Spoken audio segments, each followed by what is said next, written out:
is Clayton Howe's Entertainment X. For this episode, I chat with Tom Gabbard, CEO and president of the Blumenthal Performing Arts Center.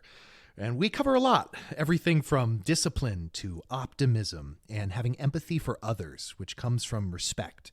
Also being a low-touch manager and how to enable the people he works with, and so much more. So I hope you enjoy this part one with Tom Gabbard. We're back. I'm Clayton Howe, and today with me on Zoom is Tom Gabbard. Tom, thank you for joining me today. Good to be here. There's so much I want to talk to you about. Of course, the Blumenthal and what you've worked on down there and up here in New York on Broadway. Before we get to any of that, I want to take it back to the beginning of time for you. What were your entertainment dreams growing up? The point that I look back to is fourth grade, when I started playing the French horn and decided I wanted to be a high school band director. I had this transformative experience going on a school field trip to hear the U.S. Marine Corps band, and I thought that was really cool. Started playing the French horn, and decided that was a life for me. So obviously I'm not a high school band director, and yet working in the arts, organizing, community building, and all of those things that have been essential to me now. Let's see how long I've been doing this work professionally, 44 years. 44 years. God bless. God bless. What did your parents teach you about work ethic? These were wonderfully hardworking people. My dad was a career employee with NASA, so I was fortunate to grow up in that space age, Gemini moonwalk era, and I think one of the things, particularly during this COVID era, that stuck with me was that you get smart minds together and have some resources, you will figure out solutions. And that ability to just lean in and creatively think about how to find solutions, that's something that I was fortunate to be raised with. And then I, looked to a situation like COVID and realized, boy, being inculcated with that kind of passion to find solutions, I'm so fortunate to have been raised with that. Finding the concept that you've just brought up of finding solutions and bringing people together, it really starts with optimism. You have to be optimistic that you will get to the outcome. Where does that come for you? How do you view, optimism or being pessimistic or not in life? Does anything come to mind? I think when you talk about optimism, that doesn't preclude being practical and being pragmatic. Mm-hmm. And that's where, I think I've been lucky to have been raised with a balance of those things to realize that you have to be hopeful that there are solutions and realistically understand that sometimes those solutions don't come as fast as you'd like, but they certainly come, as a result of hard work. So realizing that there are solutions out there, you just have to stay at it. What did your parents teach you about kindness? Oh, boy, another one that I'm so fortunate about that. I think, first of all, I think they raised me to be very aware of people that were not as blessed as we were.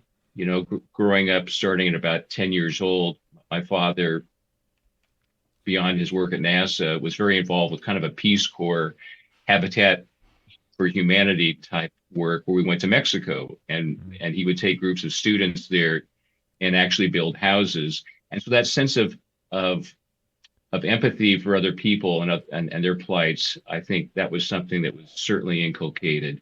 But ultimately realizing that all of this comes from respect, that if you take respect for other people seriously, then kindness and understanding, all those things that are important attributes come when you have a fundamental respect for other people.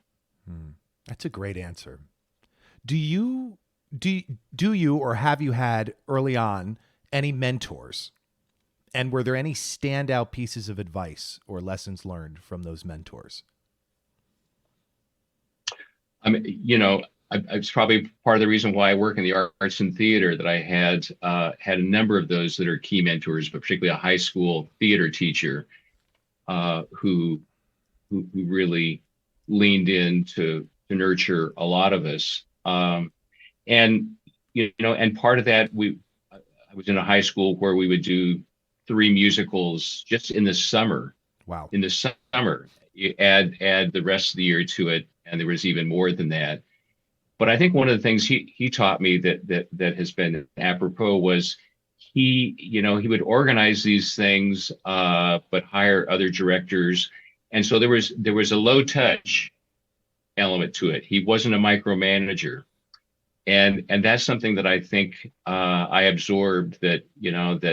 I'm deeply involved in a lot of these things, but I also realize the necessity for people to have some freedom, some arm's length, and that particularly when you're creating artistic work that is going to be successful, that you need a relatively modest touch to it to not overwhelm the creatives who need some freedom. How has that balance worked for you? And what has that self-talk been when you maybe see something going wrong and you're like, no, they have to discover that, or I need to jump in now? How do you think about that? Yeah, I mean, that's a hard thing. I do think, some of this revolves around making good choices at the outset as to who you choose to support. And the word I use most frequently in our shop here is that we're enablers.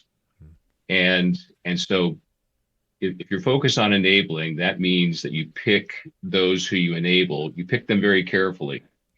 And so I think if you do your due diligence to understand who is deserving of your support, who you can trust, who you think has the capacity, then first of all, I think you miss some problems because you're trusting the right people. You're not just quickly making choices to trust people that aren't trustworthy.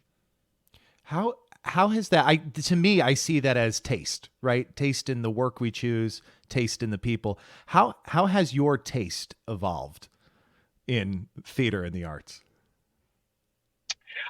I think I've always had a very eclectic taste. My undergrad degree was in music, but I was always very involved in theater, technical theater. So I think I've always had this adventurous spirit that loved all of the elements of the arts. I had less involvement with visual arts until later in my life. But yeah, I think I always had this appetite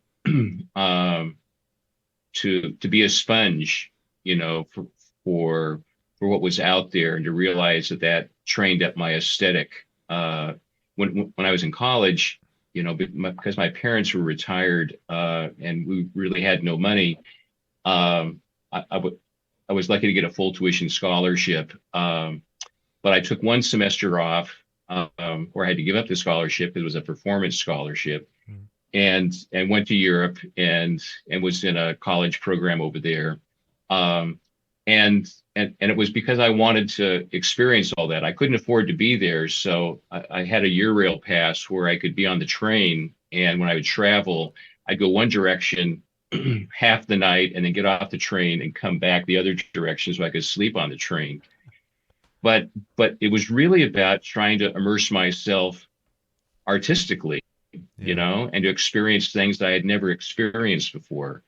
And that's been part of my advice to students over the years, is to make sure you find yourself in a place that you can experience a really wide variety of things. In college, I had a student subscription to the Los Angeles Philharmonic and to the Mark Taper Forum.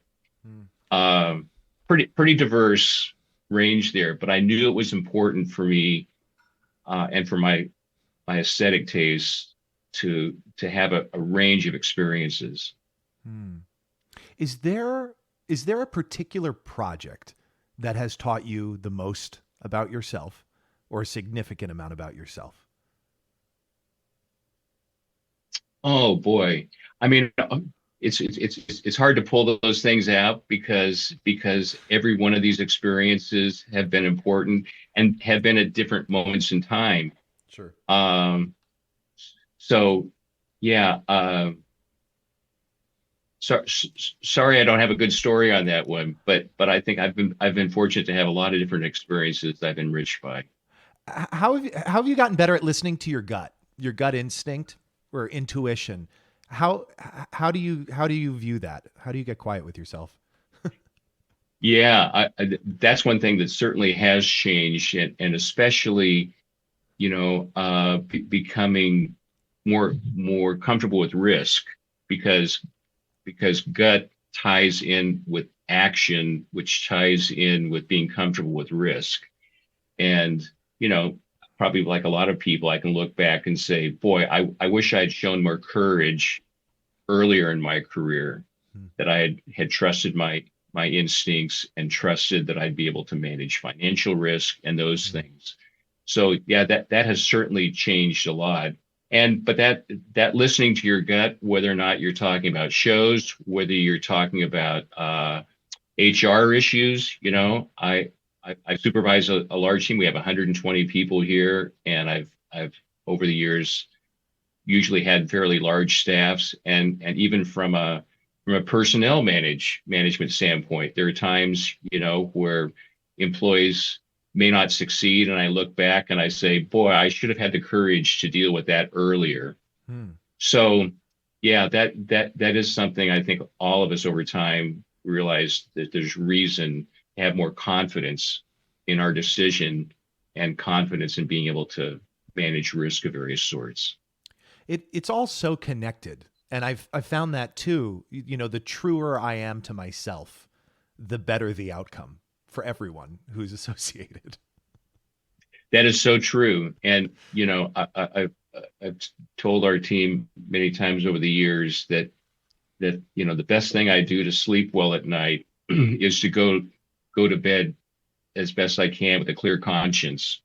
And maybe it's just because I am a person that takes ethics strongly, that I think if you can, look at your decision making, if you look at your values and have a clear conscience that you're making good decisions, or at least the best decision possible, and you're ethical about it, then everything about life is easier.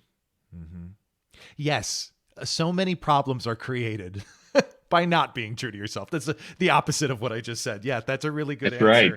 I want to talk for a moment on views on professional relationships in the industry, because this really is such a community.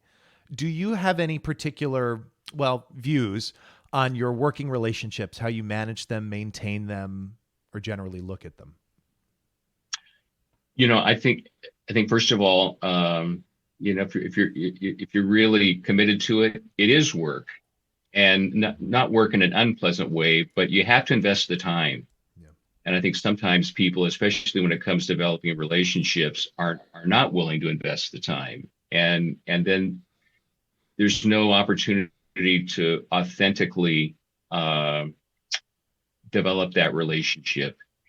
But the other thing that I think has been important to me, that served me very well, is trying to understand what other people need from that relationship with me, or what they need, that I could help them with. That I just think there has to be enlightened self-interest, where you understand what that other person's needs are. And I think sometimes we become so consumed with what we need that we don't spend enough time or effort in understanding what they need, and to realize that if we help them with what they need, then ultimately we will get what we need.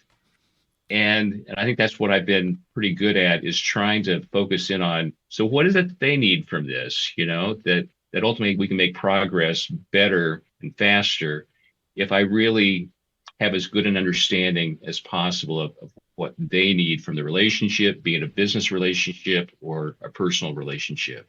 I really do believe that if you help enough other people get what they want, you will get what you want. It's kind of just the way it works. You've been listening to Entertainment X, the podcast. You can follow Entertainment X on Instagram at _EntertainmentX_. If you haven't yet, go to Apple Podcasts and subscribe, rate, and review this podcast. Join Clay next week for another Curiosity conversation on Entertainment X. Thank you for listening.